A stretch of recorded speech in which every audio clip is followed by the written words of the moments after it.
Nah, kalian biasanya kalau lapar pasti makan. Siapa yang lapar biasanya minta ibunya dibikinin makanan? Saya. Nah, terus kalian tahu nggak bagaimana tumbuhan itu makan? Nggak tahu ibu. Dengan cara disiram, Bu. Iya.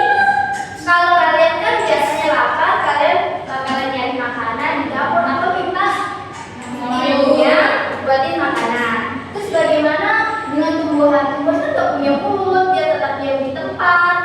Terus bagaimana dia makan?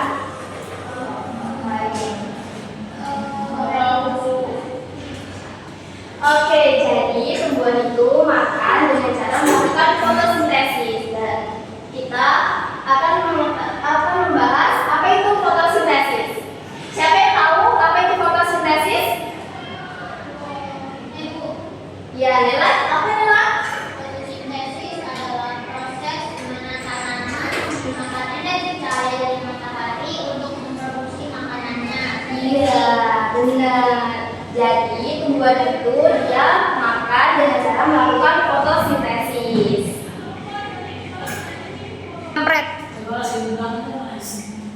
Oke, jadi fotosintesis itu ada yang tahu nggak apa sih bahan-bahan untuk melakukan fotosintesis? Cahaya matahari. Iya benar, Reza. Terus ada lagi nggak? Cahaya air. Iya benar. Yaitu ada cahaya matahari, air, karbon dioksida, klorofil. Nah, itu adalah bahan-bahan yang digunakan tumbuhan untuk melakukan proses fotosintesis. Lalu bagaimana sih proses fotosintesis? Nah, jadi proses fotosintesis dilakukan dari karbon dioksida ditambah air, terus ditambah cahaya matahari dan klorofil yang menghasilkan karbohidrat dan oksigen. Jadi hasil dari fotosintesis itu tadi adalah karbohidrat dan oksigen. Nah, di sini kita akan membahas poin-poin mengenai proses fotosintesis tadi. Yang pertama ada cahaya matahari. Jadi energi cahaya dari matahari yang diserap oleh daun. Lalu yang kedua klorofil. Pada daun terdapat bahan spesial yang bernama klorofil. Jadi klorofil itu adalah iya benar Renda.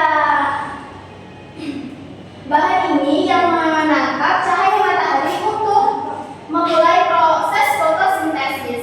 Klorofil itu berwarna hijau. Katanya Bu. Ya. Jadi klorofil itu sama dengan daun ya Bu. Iya benar. Jadi daun tanpa klorofil dia tidak akan berwarna hijau. Lalu yang ketiga ada air. Air yang tersimpan dalam tanah diserap oleh akar yang disalurkan oleh batang sampai ke daun. Jadi akar ini menyerap air yang di bawah sini yang akan diserap oleh akar terus masuk ke daun.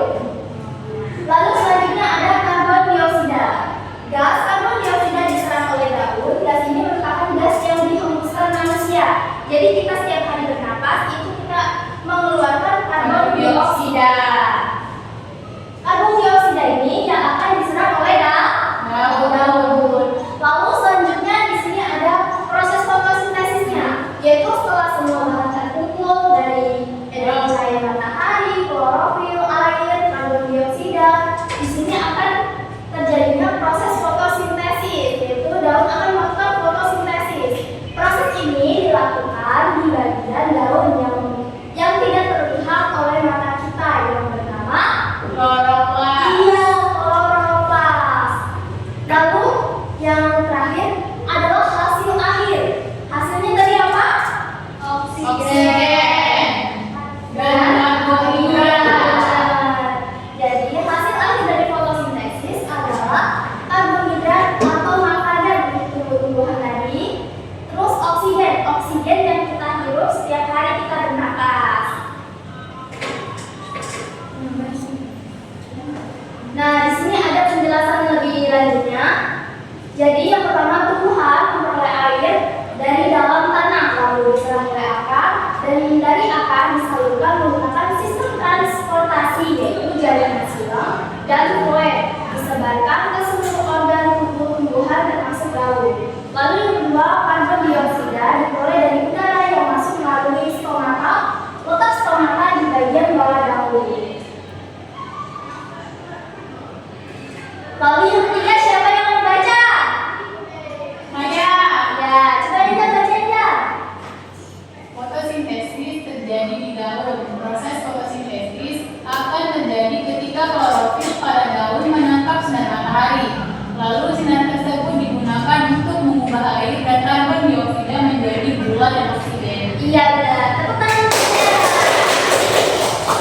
Nah, lalu yang keempat, gula yang dihasilkan dapat dimanfaatkan langsung oleh tumbuhan atau bisa disimpan dalam organ lain pada tanaman, contohnya buah.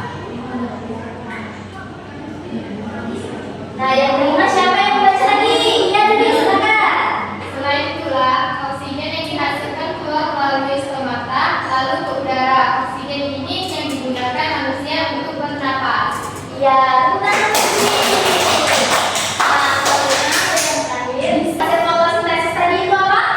Karbohidrat dan oksigen. Dalam bahasa ilmiahnya yaitu C6H1 H12O6. Lalu oksigen ini O2. Nah, alasan kenapa fotosintesis merupakan proses paling penting di dunia itu karena dia yang pertama menghasilkan oksigen bagi makhluk hidup, yang kedua menyerap karbon dioksida sehingga udara di sekitar menjadi lebih bersih. Lalu yang ketiga menyerap karbon dioksida sehingga mengurangi polusi udara. Yang keempat memberi buah dan tumbuh pada tumbuhan. Lalu yang terakhir menghasilkan bahan makanan. Nah, ada kewajiban kita untuk menjaga tumbuhan yang ada di sekitar kita, yaitu pertama kita harus Melindungi tumbuhan tersebut dari kepunahan. yang kedua Menjaga dan melestarikan tumbuhan agar tumbuh besar dan subur. oke yang terakhir Memberikan pupuk supaya tumbuh dengan baik.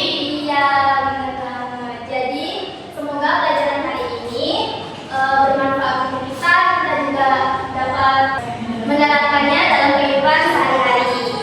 Nah, untuk kalian ada yang ingin ditanyain nggak? Terus ada yang berani nyimpulin tentang materi kita hari ini nggak? Iya nih, ayo coba simpulin aja.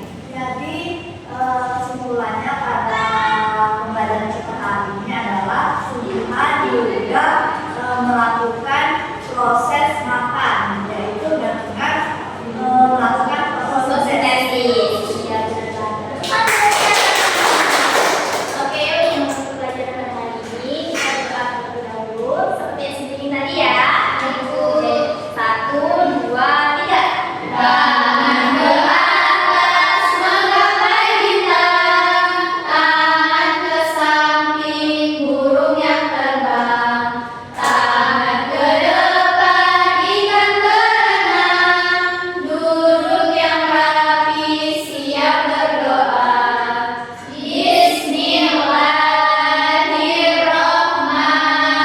Bismillahirrahmanirrahim. Wal asri innal insana lafi khusri illa alladzina amanu wa amilus solihati wa tawassaw bil haqq wa tawassaw bis sabr. Sadaqallahul azim. Oke, tutup ya. Assalamualaikum warahmatullahi wabarakatuh. Waalaikumsalam warahmatullahi wabarakatuh. Oke, nanti pulangnya yang tertib, hati-hati di jalan. Ibu duluan ya. Ya, Bu.